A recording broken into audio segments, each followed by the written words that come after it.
Assalamualaikum class. This is Audit and Taxation Lecture 1. In this lecture, we will discuss regarding auditing and further move toward taxation. Auditing में सबसे पहले बात करते हैं. Audit is the examination or inspection of various books of accounts by an auditor, followed by physical checking of inventory to make sure that all the departments are following documented system of recording transactions. It is done to ascertain the accuracy of financial statements provided by the organizations. Auditing में हम basically बात करते हैं examination and inspection of books of accounts. किस तरीके से एक accountants books of accounts maintain करता है और वो अपने सारे ट्रांजैक्शंस रिकॉर्ड करता है और उन ट्रांजैक्शन से लेकर जर्नल बनाता है, फिर जर्नल लेजर, फिर ट्रायल बैलेंस, फिर adjusted trial balance, then profit and loss statement and then balance sheet और further move toward cash flow statement, statement of share holders equity and notes to the account. जब इस तरीके से books of accounts को properly वो maintain कर रहा होता है एक अकाउंटेंट, तो क्या उसने वो सही बनाए हैं, क्या उसने एज पर स्टैंडर्ड बनाए हैं जो अकाउंटिंग स्टैंडर्ड है. इसके अलावा जो जो ऑर्गेनाइजेशन जिस एरिया में जिस जुरिस्डिक्शन में वर्किंग कर रही है, तो क्या वहाँ जुरिस्डिक्शन के जो भी रूल्स एंड रेगुलेशंस हैं, तो क्या वो प्रॉपरली फॉलो कर रही है इन बुक्स ऑफ अकाउंट्स. तो ये सारी चीज़ें इंस्पेक्ट करता कौन है, एग्जामिनेशन कौन करता है, ऑडिटर. और उस प्रोसेस को कहते हैं ऑडिटिंग. उसमें ये चेक करता है कि प्रॉपरली रिकॉर्ड किया है और साथ साथ फिजिकली इंस्पेक्ट करता है कि इन्वेंट्री बैकअप में कितनी रखी हुई है और इसके अलावा बुक्स एंड अकाउंट्स में इन्वेंट्री की वैल्यू क्या आ रही है. Like floor to book check करता है and book to floor check करता है. अब ये बात सिर्फ एक इन्वेंट्री की नहीं होती, इसके अलावा आपके एसेट्स की भी होती है. क्या रियली में एसेट एग्जिस्ट कर रहे हैं या नहीं, तो यहाँ पे एसेट्स की बात भी आ जाती है. इसके अलावा आपके पास जो लोन आपने लिया है क्या वो वैलिड है, पीछे बैकअप में उस थर्ड पार्टी से कंफर्म करते हैं. आपके सप्लायर्स को कंफर्म किया जाता है कि हाँ वाकई आपके ये वाले सप्लायर्स हैं, अकाउंट पेबल्स हैं. आपके अकाउंट रिसीवेबल्स को भी वेरीफाई किया जाता है. ऐसा तो नहीं है कि डमी अकाउंट रिसीवेबल्स क्रिएट किए गए हैं. इसके अलावा आपके लीगल काउंसल्स जो आपके कोर्ट केसेस वगैरह लिटिगेशंस के केसेस हैं उनको भी देखा जाता है. इसके अलावा बैंक्स आपसे बैंक रिकंसिलिएशन भी किया जाता है, बैंक की स्टेटमेंट चेक की जाती है कि आप कह रहे हो मेरे बैंक में इतना अमाउंट है, तो क्या पीछे वो अमाउंट है.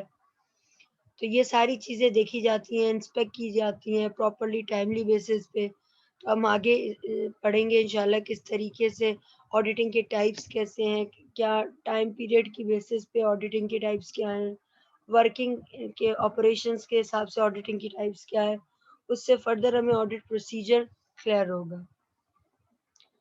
Moving toward next objectives of auditing की बात करते हैं.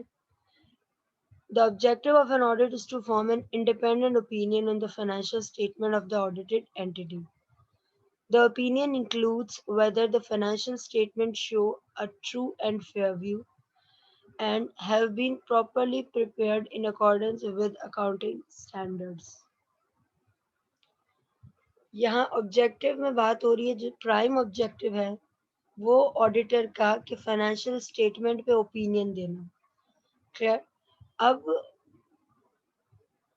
अकाउंटेंट जब बुक्स ऑफ अकाउंट्स को मेंटेन करता है तो वो इतनी हैवी कॉस्ट चार्ज कर रहा होता है सिर्फ उनकी प्रिपरेशन के लिए. और वही बुक्स ऑफ अकाउंट्स जब आप वेरीफाई करवाते हो, इंस्पेक्ट करवाते हो, तो वो भी उस लेवल तक की फीस चार्ज करता है क्योंकि उसको तो एक एक ट्रांजेक्शन चेक करनी है दोबारा. उसके बाद ही देखना है कि कहीं एरर है या कहीं फ्रॉड है. वो जब आइडेंटिफाई करता है तो उसके अकॉर्डिंगली वो ओपिनियन देता है.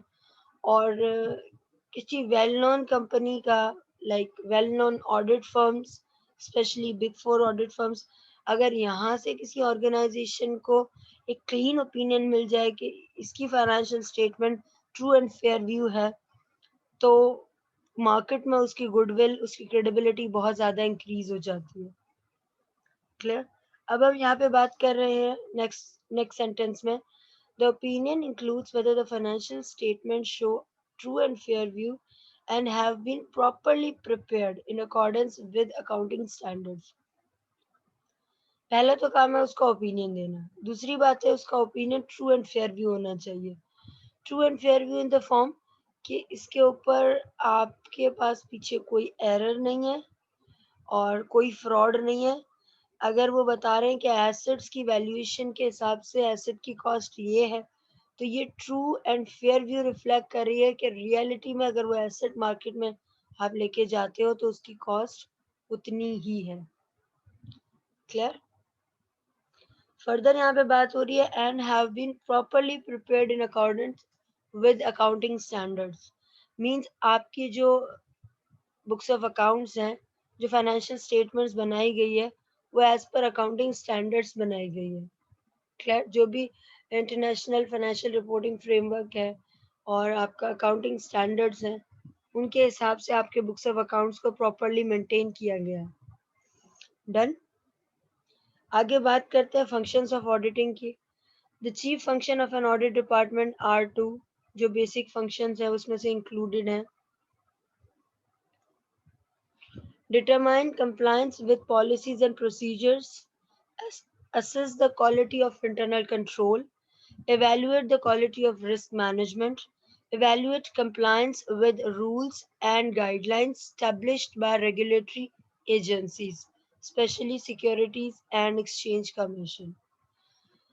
अब यहाँ पे बात करते हैं फंक्शंस ऑफ ऑडिटिंग की, जिसमें से इंक्लूडेड है सबसे पहले कि ऑडिट डिपार्टमेंट का पहला प्राइम ऑब्जेक्टिव यही है कि वो ये इंश्योर करे कि जो पॉलिसीज एंड प्रोसीजर्स के अकॉर्डिंगली उनको बुक्स ऑफ अकाउंट्स प्रिपेयर करने चाहिए, क्या वो कंप्लाई कर रहा है, क्या वो फॉलो कर रहा है वो सारे पॉलिसीज एंड प्रोसीजर्स।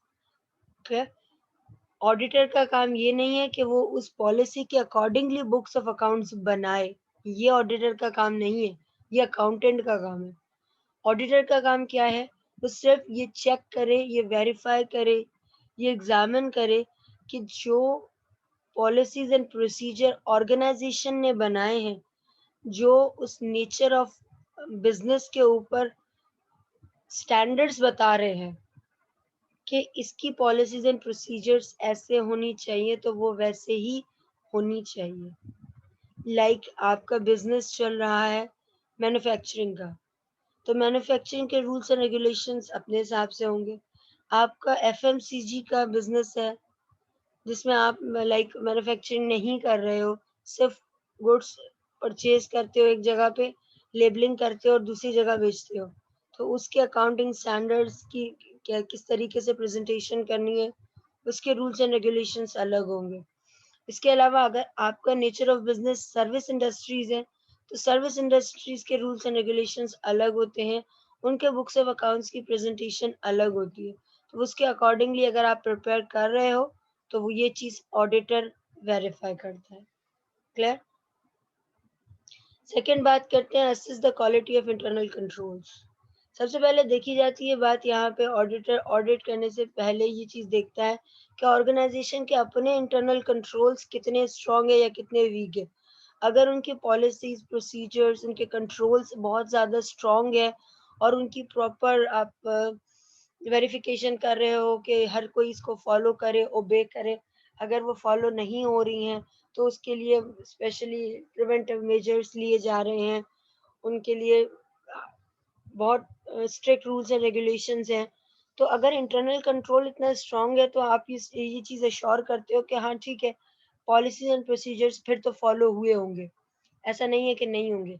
अगर कंट्रोल्स ही वीक है तो फिर ऑर्गेनाइजेशन की वो सिर्फ पॉलिसीज एंड प्रोसीजर्स सिर्फ दिखाने के लिए बनाए गए हैं, तो वो प्रॉपरली फॉलो नहीं हो रहे हैं। इन द शॉर्ट लाइक अगर सीसीटीवी फुटेजेस लगाए हुए हैं आपने हर जगह पे, जो जो की एरियाज हैं आपके ऑर्गेनाइजेशन के अंदर, तो वो प्रॉपरली टाइमली रन कर रहे हों, रिकॉर्ड हो रहे हों और इंस्पेक्ट हो रहे हों। ऐसा नहीं है कि सिर्फ सीसीटीवी भी लगा दी गई है और पीछे वो रनिंग में नहीं है और वो सिर्फ दिखावे के लिए हैं, तो इसका मतलब ये कि लगा तो लिए हैं कि हमारे ऑर्गेनाइजेशन सीसीटीवी कवरेज है, बट ये कि पीछे रिकॉर्डिंग नहीं हो रही है, पीछे उनकी वो चल ही नहीं रही है। क्लियर? तो इस तरीके की अगर बात है तो फिर बात में काफी इफेक्ट होता है बिजनेस पे, बिजनेस रेपुटेशन पे, बिजनेस की क्रेडिबिलिटी पे। एग्रीड? आगे बात करते हैं evaluate the quality of risk management. जहां जहां रिस्क का इन्वॉल्व है, वहां क्या क्या उस रिस्क को मिटिगेट करने के लिए उस लेवल की क्वालिटी मौजूद है। कोई भी नहीं, किसी भी किस्म का रिस्क, लाइक अगर अकाउंट रिसीवेबल से टाइमली पेमेंट नहीं हो रही है तो ये रिस्क है कि हमारा पैसा डूब जाएगा। उस सिचुएशन में आप क्या करते हो? आपकी प्राइम ऑब्जेक्टिव यही होता है कि हम अपने अकाउंट्स रिसीवेबल्स ऐसे क्रिएट करें कि हमें अश्योरिटी हो कि वहां से रिकवरी होगी, ताकि हमारा रिस्क एट इट्स मिनिमम हो।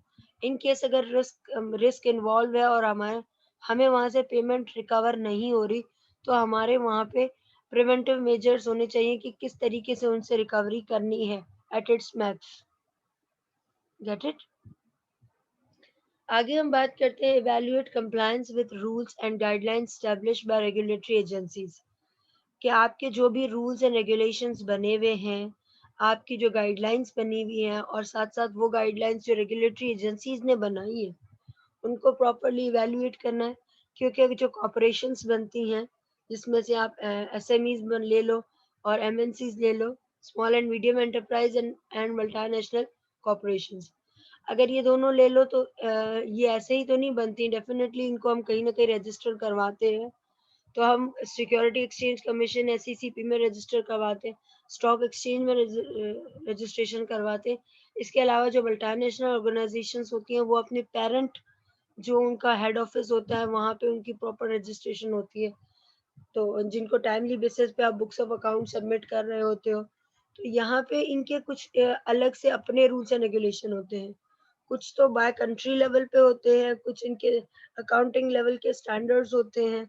और इसके अलावा मैंने बार बार बात की थी कि जुरिस्डिक्शन के अकॉर्डिंगली भी उनके ऊपर rules and regulations, rules and guidelines implement हो रही होती है।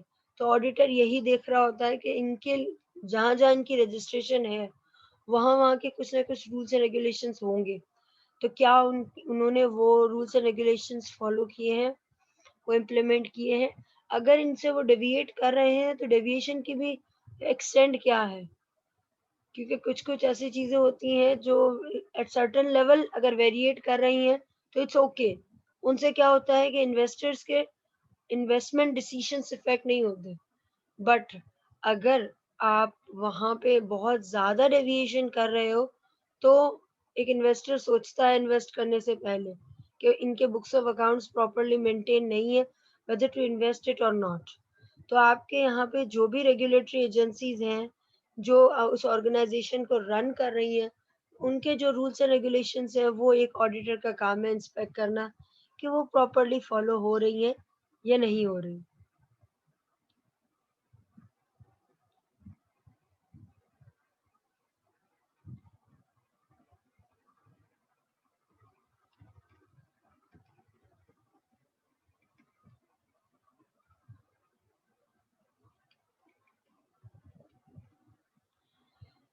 आगे हम बात करते हैं इम्पोर्टेंस ऑफ ऑडिटर्स रिपोर्ट। एक ऑडिटर रिपोर्ट की इम्पोर्टेंस क्या है? The auditor report is a document containing the auditor's opinion of whether a company's financial statement comply with GAAP. Auditor report की इम्पोर्टेंस क्या है? ऑडिटर रिपोर्ट क्यों बनाई जाती है? ऑडिटर्स रिपोर्ट बेसिकली डॉक्यूमेंट, और उस डॉक्यूमेंट के अंदर उनका ओपिनियन दिया हुआ लिखा हुआ होता है। एक पैराग्राफ होता है, ओपिनियन पैराग्राफ। उसके अंदर सारा ओपिनियन लिखा हुआ होता है कि whether the financial statement of this organization gives true and fair view, or whether there is any explanation or anything which needs to be rectified, या कोई किस्म किस्म का कोई एरर इसके अंदर शामिल है, या किसी किस्म का कोई फ्रॉड शामिल है। क्लियर? क्या कोई ऐसा फ्रॉड एंड एरर है जो हम छोटे लेवल पे छोड़ सकते हैं, या फिर ऐसा है कि इन्वेस्टर्स को पता होना चाहिए, या फिर हम ये कह दें कि इस कंपनी की फाइनेंशियल स्टेटमेंट में बहुत ज्यादा फ्रॉड इन्वॉल्व है। क्लियर? तो ये चीज बिल्कुल ये ओपिनियन के अंदर लिखा जाता है, बहुत ही क्लियरली लिखा जाता है। और ये देखा जाता है कि ऑडिट रिपोर्ट के अंदर बेसिकली यही लिखा जाता है कि आपने जनरली एक्सेप्टेड अकाउंटिंग प्रिंसिपल्स के अकॉर्डिंगली आपने अपनी फाइनेंशियल स्टेटमेंट बनाई है। अगर मैं ऑडिट रिपोर्ट की जगह बात करूं यहाँ पे स्टूडेंट्स के लेवल की, जिसमें आप अपनी डिग्री ले रहे हैं, आप अपनी फाइनल ट्रांसक्रिप्ट ले रहे हैं, तो आपके लिए डिग्री कितनी इंपॉर्टेंट है। सबसे पहले उसके अंदर आपकी सिग्नेचर्स, कंट्रोलर एग्जामिनेशन की सिग्नेचर होनी चाहिए, रजिस्ट्रार की सिग्नेचर होनी चाहिए। तो अब यहाँ पे बात आ जाती है कि इनकी सिग्नेचर्स और इनके प्रॉपर वहाँ पे अंदर लिखा हुआ होना चाहिए, इस बच्चे ने इतने टाइम पीरियड में एडमिशन लिया है, इसमें पास आउट हुआ, डिग्री आप उसको कब दे रहे हो, ये सारी चीज़ें, वो सिंपल एक डॉक्यूमेंट है, बट उसके पीछे उसके कुछ पर्टिकुलर्स हैं जो बहुत ज़्यादा इंपॉर्टेंट है। और इसके अलावा आपकी फाइनल ट्रांसक्रिप्ट देखी जाए तो ट्रांसक्रिप्ट सिर्फ एक पेज की है, लेकिन उसके अंदर सारी डिटेल्स मौजूद है कि आपने अपने पहले सेमेस्टर से लेकर आखिरी सेमेस्टर तक कौन कौन से कोर्सेज लिए, किस किस कोर्स में कौन कौन से आपने ग्रेड्स लिए, तो यहाँ पे वो सारी चीज़ें प्रॉपरली मेंशन्ड है। Get it? तो इसी तरीके से ऑडिट रिपोर्ट ही उतनी भी इम्पोर्टेंट होती है कि इसके पीछे पूरी ऑर्गेनाइजेशन की सारी चीज़ें यहाँ पे लिखी हुई होती हैं प्रॉपरली, किस तरीके से कैसे काम किया है और क्या क्या इसके अंदर इश्यूज रहे हैं और इन इश्यूज को कैसे एड्रेस किया है। With the passage of time हम जब आगे के लेक्चर्स पढ़ेंगे तो हमें पता चलेगा कि फाइनेंशियल स्टेटमेंट के अंदर एक ऑडिटर इश्यूज आइडेंटिफाई कैसे करता है, देन उनको रेक्टिफाई कैसे करता है, अगर रेक्टिफाई हो जाते हैं देन इट्स ओके, अदरवाइज उनको रिपोर्ट कैसे करता है। Clear? The audit report is important because banks, creditors, and regulators requires an audit of company's financial statement. इसके अलावा ऑडिट रिपोर्ट बहुत ज़्यादा इम्पोर्टेंट है बैंकर्स के लिए, क्रेडिटर्स के लिए और रेगुलेटर्स के लिए।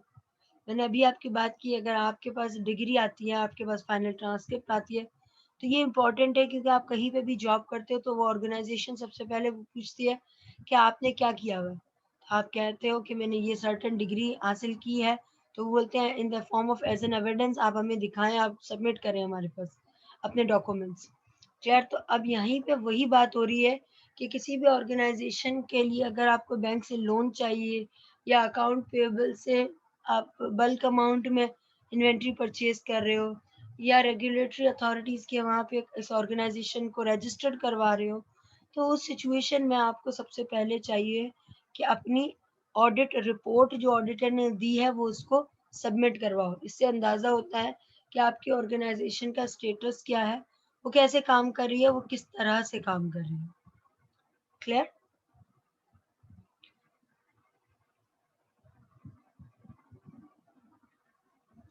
ओवरऑल बात करें तो ऑडिट रिपोर्ट बहुत ज़्यादा इम्पोर्टेंट है क्योंकि ऑडिट रिपोर्ट के अंदर ऑडिटर्स का ओपिनियन इंक्लूड है और इसके अलावा वो audit report different different aspects में आप सबमिट करवाते हो। Specially users of financial statement है, जो जो फाइनेंशियल स्टेटमेंट को यूज़ करता है वो ये ऑडिट रिपोर्ट ज़रूर चाहता है क्योंकि उसी फाइनेंशियल स्टेटमेंट पे ये ऑडिट रिपोर्ट इशू की जाती है। नेक्स्ट हम बात करें स्कोप ऑफ ऑडिट।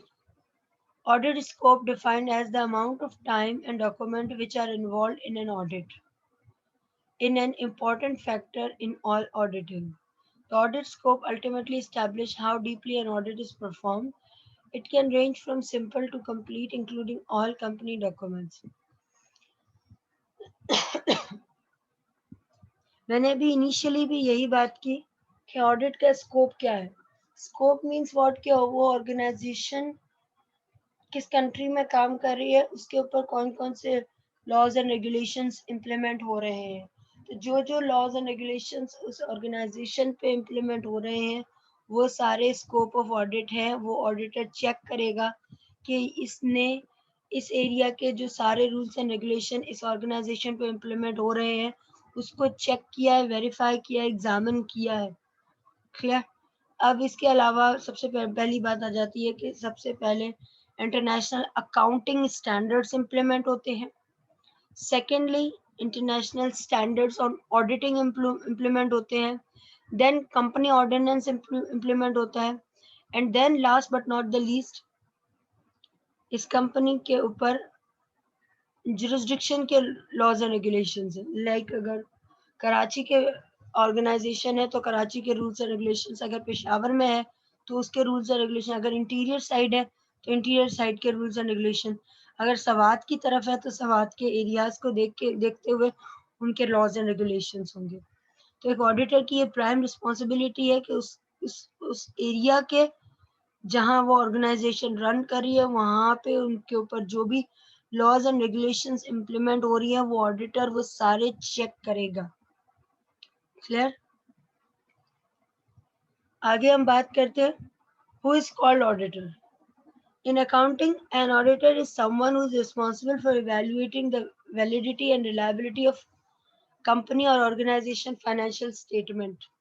ये सारे कंपनी के ऑर्गेनाइजेशन के फाइनेंशियल स्टेटमेंट्स सबको चेक करता है, वैलिडेट करता है, और जो अकाउंट्स उन्होंने मेंटेन किए हुए हैं क्या वो रिलायबल हैं। अगर वो रिलायबल नहीं होंगे तो दैट्स मीन इन्वेस्टर्स इन्वेस्ट कैसे करेगा, क्योंकि सारा पैसा तो इन्वेस्टर्स का है, उसी की बेसिस पे तो ऑर्गेनाइजेशंस रन हो रही हैं। तो ऑडिटर की प्राइम रिस्पॉन्सिबिलिटी होती है कि वो बुक्स ऑफ अकाउंट्स को प्रॉपरली चेक करे, प्रॉपरली मेंटेन करे, देखे, वेरीफाई करे, देन ही अपना ओपिनियन दे। नेक्स्ट सेंटेंस में बात करते हैं, the auditor's job is to write a report at the conclusion of audit which determines the level of accuracy and clarity that organization has account for. अब auditor वो बंदा जो सबसे पहले जॉब उसकी प्राइम रिस्पॉन्सिबिलिटी है कि वो इवेल्युएट करे बुक्स ऑफ अकाउंट्स को, फाइनेंशियल स्टेटमेंट्स को, न सिर्फ उसको इवेल्युएट करे बल्कि उसका नेक्स्ट ऑब्जेक्टिव ये है कि वो एक रिपोर्ट दे जिस रिपोर्ट में ये पता होना चाहिए, लेवल ऑफ एक्यूरेसी पता होनी चाहिए, क्लैरिटी पता होनी चाहिए कि वो ऑर्गेनाइजेशन की अकाउंटेबिलिटी किस लेवल पे हो रही है। Organisation books of accounts maintain कर रहा है तो उसमें क्लैरिटी कितनी है हर एक सिंगल ट्रांजैक्शन की, वो प्रॉपर एक्यूरेट अमाउंट के साथ रिकॉर्ड हो रही है या नहीं हो रही, कौन रिकॉर्ड कर रहा है कौन नहीं कर रहा, ये सारी रिस्पॉन्सिबिलिटी एक ऑडिटर की है। क्लियर?